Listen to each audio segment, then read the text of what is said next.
In the video today, I'm going to discuss with you a concept in putting that may just change the way you putt forever. Heads up putting, as the name suggests, encourages a golfer to have their head up, looking at the target when they putt, as opposed to the more conventional method of looking down at the ball. And while that might seem a little bit extreme at the outset, once I share with you the benefits of this method, which I've seen both in my own putting performance as well as hundreds of students that I've introduced this to, you will too realize how beneficial heads up putting could be for your game. So what are the possible benefits of looking up at the target rather than at the ball when you putt? Well, the first one would be just the fact that you're more target focused. Golf is a target sport, and yet we spend most of our time looking away from the target and instead focusing down at the ball, and in particular down at the putter and how it moves. The distraction that can cause many people takes away an enormous amount of their performance element because they're more worried about what the putter is doing rather than the target and where they want their ball to go. So spending more time looking at your target and focusing on where you want the ball to end up actually just increases the chances of the ball going there without doing anything else differently. The next benefit you get from heads up putting, I think, could be the most valuable: improved distance or speed control. How many of you watching this video struggle to control your distance on the greens and as a result end up 3-putting or even 4-putting on a regular basis? Focusing on the target builds in an innate feel and sense of how hard to hit the ball, just like it would do if you were throwing something to somebody.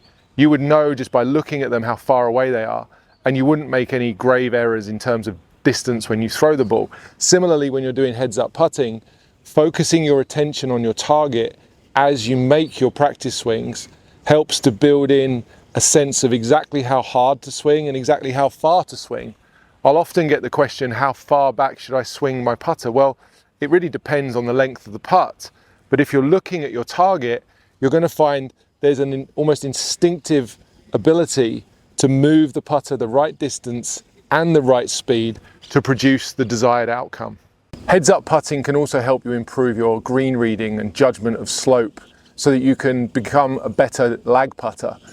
Using this system enables you to either focus on the back of the hole if you like to focus on a straight point or a straight putt, but it also gives you the flexibility to move your focus or your attention to the left or to the right of the hole if you have a breaking putt. For example, the putt that we have in front of us here is a right to left putt, and I would simply envisage a different hole, a hole that's to the right of my real target, and then try to pick a point on the green that's in the back of that hole. So I've really built here a straight putt that's to the right of the real hole, and now I can focus my attention when I do my heads up putting. I can be looking at my start line target as opposed to my actual target. That helps me start the ball on the correct line and allow the slope to do the rest. As well as moving your focus to the right or the left of the hole to deal with breaking putts, you can use a similar concept to deal with faster or slower putts, uphill, downhill putts, or even if you go to a golf course where the greens are much slower or faster than you usually play. Take this spot and move it either closer to you on a downhill putt or a faster green, or further from you. So you just extend where this target would be in space. So now you start looking along the same line, but you just make your target further than the hole. That will again encourage you naturally and instinctively to hit this ball a bit harder without sacrificing all of your control. So you can see that there are multiple potential benefits to heads up putting. It's something that I see a lot of golfers improve their putting immediately. It's one of the lowest hanging fruits that you could go for if you wanted to lower your scores, and yet so many of you don't really know what to do or how to practice. I'm going to show you exactly how to do heads up putting if you want to give this a try next time you're on the putting green. Quite simply, start with some shorter putts just to build yourself up gently and slowly, and then take a look at your green and your putt that you're faced with and pick a spot on the ground that you're going to aim at. In this example, this putt is a little bit left to right, so I'm just going to place a tee peg in the ground. I'd encourage you to start like this as well so that it's very clear where you need to focus your attention. Then I'm going to take my setup to the side of the ball. If you're worried about hitting the ball when you make your practice swing and making contact unintentionally, then stand a little further from the ball than maybe you would do normally, just to begin with, and then make practice swings that are direct rehearsals of what you're trying to do. Meaning I'm looking at that tee peg and I'm allowing my swing and my body to react to the distance that that tee peg is away.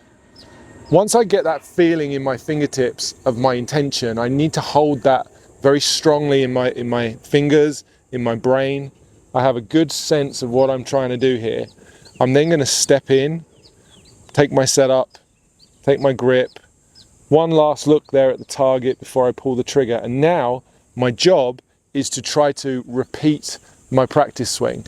The execution of this stroke really is just trying to match your intention of your practice swing.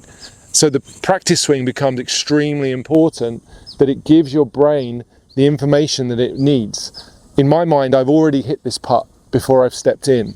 So by the time I step in, take my setup and grip, I look back at that target and I simply repeat the practice swing to the best of my ability. I'm not trying to step into the ball and start a brand new stroke, or get over the ball and think to myself, oh my God, where do I aim this? Or how hard do I hit this? All of those decisions have already been made, and the rehearsal, the practice stroke, has already given my body, my brain, the information it needs to go ahead, step in and execute this putt to the best of my ability. The final adjustment you can make to this exercise, if you're so concerned about not looking at the ball, is to make everything exactly the same. The rehearsal stroke focused on the target, the rehearsal stroke being an exact replica of what you're about to do. All of the preparation of heads up putting stays exactly the same. You step in, you take your stance, you take your grip, you look back at the target one final time. You're still trying to recall and remember that target as if you were looking at it. But for those of you who need to look at the ball when you putt, you bring your eyes back to the ball and you pull the trigger immediately. You try to recreate the exact same feels that you had when you were looking at the hole. And that's really the key to heads up putting working. It's that the quality of your practice stroke, the sense of how hard to hit the ball, and your ability to execute that intention once you step into the ball are as closely aligned as possible. And that's how you should be analyzing your outcome. I didn't hole that putt. I also hit it too hard. I was busy talking to you about what to do and how to do it. The more noise, the more distraction that there is between the rehearsal stroke and the quality of that rehearsal stroke, and then the time it takes you to step in and actually execute the putt, is very, very important. You want to keep the time to a minimum without rushing, but you don't want to be delaying unnecessarily. The longer you stand over the ball once you've had those practice strokes, the more that the feel and the ability to recall how hard to hit that ball is decaying. There's an exponential decay in terms of feel once we move away from the target, once we take our focus away from the target, and the longer we stand here, the less we can feel what we were trying to do. So there is an adjustment you can make there right at the end. If, as I say, you are absolutely certain that you need to look at the ball. But before you try that adjustment, I encourage you to get outside, get on the putting green, look at the target, keep your eyes focused on the target, both for your practice swing and once you step in to execute the putt. I think you'll be surprised by the results. I've seen it happen on countless times to know that this is not pot luck. There's something in this. Being target orientated for your putting could have a major impact on how good of a putter you could be. So I want you to get out there and I want you to try heads up putting, and I would like you, if you enjoyed the video, to first of all hit the like button, second of all hit subscribe, and thirdly get down into the comments and tell me how you found it.